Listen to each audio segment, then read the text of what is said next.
on a, but you look at it and go, okay, I got a pistol-sized brass cartridge case with a pistol-type powder, at pistol-type pressures and pistol-type velocity. How about we build a pistol bullet?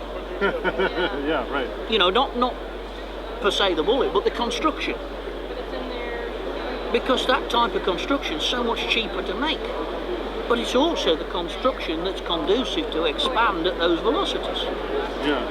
So I went to Rainier and said, I need a 300 blackout bullet. And they freak because it's a rifle bullet and they don't make rifle bullets. Right. And so you stop them and you say, well, tell you what, let's not build a 300 blackout rifle bullet. Let's build a 30 cal pistol bullet.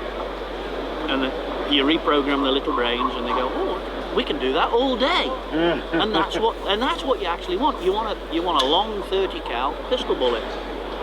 And so what we're building is it's like a truncated cone bullet. So it's parallel side, flat base, big long cone on it, flat nose.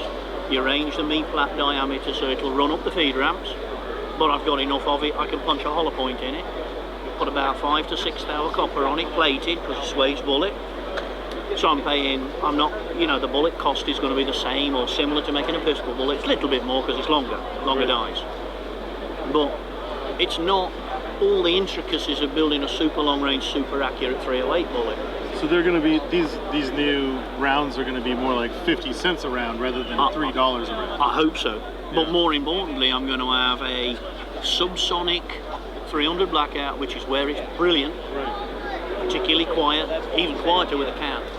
Right. Cheap, but expands. Yeah, and expands. Yeah. And expands. Even if I just make it as an FMJ, just for banging plates, yeah, it's still going to be a cheap, cheerful sub version you can shoot plates with. Thought I'd talk about the Rainier Wedge bullet, 180 grain. This is the flat point, and they came out with this a while ago, and people have had some frustrating times loading with them and shooting with them. Accuracy has been not really that great. There is a thread on 300 Black Talk, title of its Disappointing Results with Rainier Wedge. It's a pretty in-depth thread. A lot of people have spent a lot of time burning powder and popping caps trying to get this thing to shoot good. I've had pretty fair results with it. I can get sub MOA at 100 yards with it through an AR. I spent a lot of time, quite a few months, different powder, primers, overall length. And the clip that you saw just before this with Bill Alexander talking about the bullet and the construction is pretty helpful, because this is a pistol bullet and it's designed for the 300 blackout, which is essentially a pistol cartridge, burning pistol powder. So you have to kind of have that mindset. Velocity wise, he didn't mention it so much in the video, but I read in some other post, he's saying max about 2,050 feet per second, and his ideal FPS is around 1,000 for this. I've been able to get about 988 with my subsonic loads without a suppressor and shooting sub MOA at 100 yards with it out of the AR. It was a struggle doing that. Conditions have to be just right. I'll go out one day, and if the humidity is just not right, temperature's a little off, it'll open the group up. But you got to remember, these are not a Sierra Match King. They're not constructed like that. This only has a 0.375 ballistic coefficient. So remember that when you're doing your calculations and trying to figure in clicks for downrange. Another interesting factor with this bullet that I've come across is I'll sort them all out from base to ogive. Use a comparator, and then I'll group them according to what that dimension is right there, within about 3 thousandths range, and then I'll separate them from there and shoot them in groups with those. So I'll try not to mix too much up when I'm going out for shooting for groups.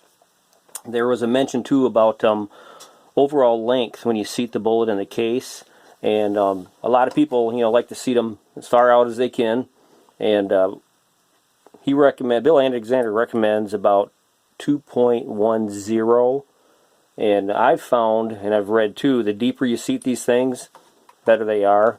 I've stumbled across 2.090, and with my setup, that's the sweet spot that it shoots good. A lot of people have had problems seating them out so they're longer, and they're having problems with feed ramps, the M4 rails, cutting and slicing into them. This jacket's, you know, fairly soft, but I've had no problems at 2.090. Feeds really well, no issues at all. Talking about reloading the Rainier Wedge for 300 blackout, kind of went over the bullet a little bit and talking like that, but one thing I want to mention is the crimp that you're going to put on here.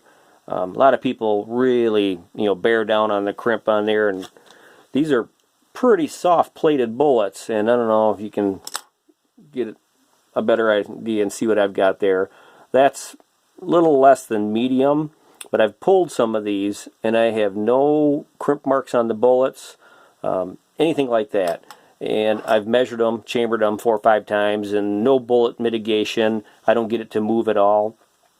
But the way my thought is that you're going to chamber that round, and if you're not going to shoot it, you're going to pull it out. Just use that for a fowler next time. Generally, I'm at the range. If it's chambered, it's going down range.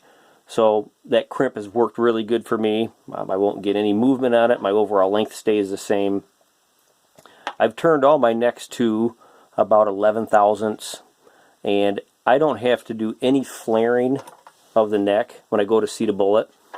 I'll pull them back out, no scrape, anything like that. So with a 12 thousandths turned neck, I can just seat them as normal and go ahead to crimp, and I have no problems at all from that point.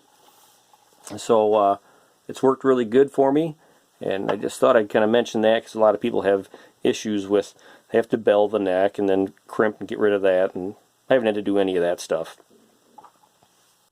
Alright, we're talking about the Rainier Wedge 180 grain flat point bullet, and just trying to give you some ideas on things I came across where I was able to get this thing to shoot sub MOA at 100 out of a 300 blackout subsonic. So what I found with a Lee seating die, I was getting 10 to 20 thousandths variance on my cartridge overall length, because this dimension right here is not concentric on every bullet. So I loaded up 20 rounds and I took a measurement overall length, and they were out, like I said, up to 20 thousandths. So what I did is I took my Lee seating die, took the stem out, put it in the lathe, and I modified the stem. Because before, you know, a lot of them, they'll push on the tip, they might touch in here. So I modified this stem so that it engages the ogive area. So it's down here where it's engaging. I'm getting only 2 thousandths run out on cases when I seat them. And my groups have really shown a lot better, big improvement off it. And then on that stem too, I wrote on there 180 grain wedge. So if I ever go to grab this, going to reload for something else, I know that's for the wedge, for seating on it. That made a huge improvement on that. Another thing that I found was a really good idea from 300 Black Talk. A guy put a thread in there about using the Lee collet die, and that was Treetop Flyer that did that. And that's this right here. After I full length resize, then I'll run them through the neck collet die just to straighten things up, make it concentric, uniform. It says in the directions to turn the case 180 degrees after you do one sizing and do it again.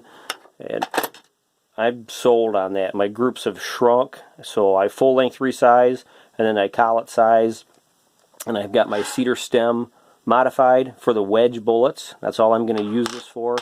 I've had really good results with them.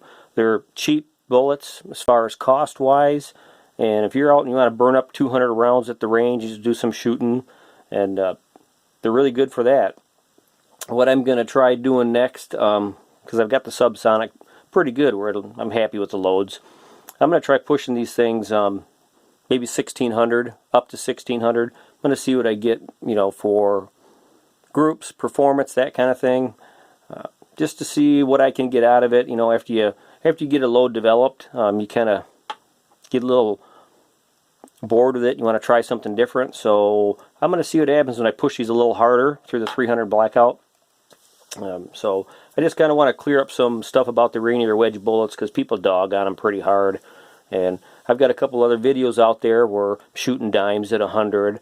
Got some fighting the wind at 200 yards, grouping with the subsonics. And I'll tell you what, for what they are and the inexpensive cost, they shoot pretty darn good. I don't ever plan on getting into casting, so this is an awesome alternative for me to have a inexpensive bullet that I can get really good accuracy. For sure MOA, but you're never happy with that. You know, sub MOA. I don't think I could ever get quarter MOA out of it. Hey, you never know, but right now I'm just kind of giving you some tips and tricks that I did. Maybe they'll help you out, maybe they won't, but thought I would just put them out there.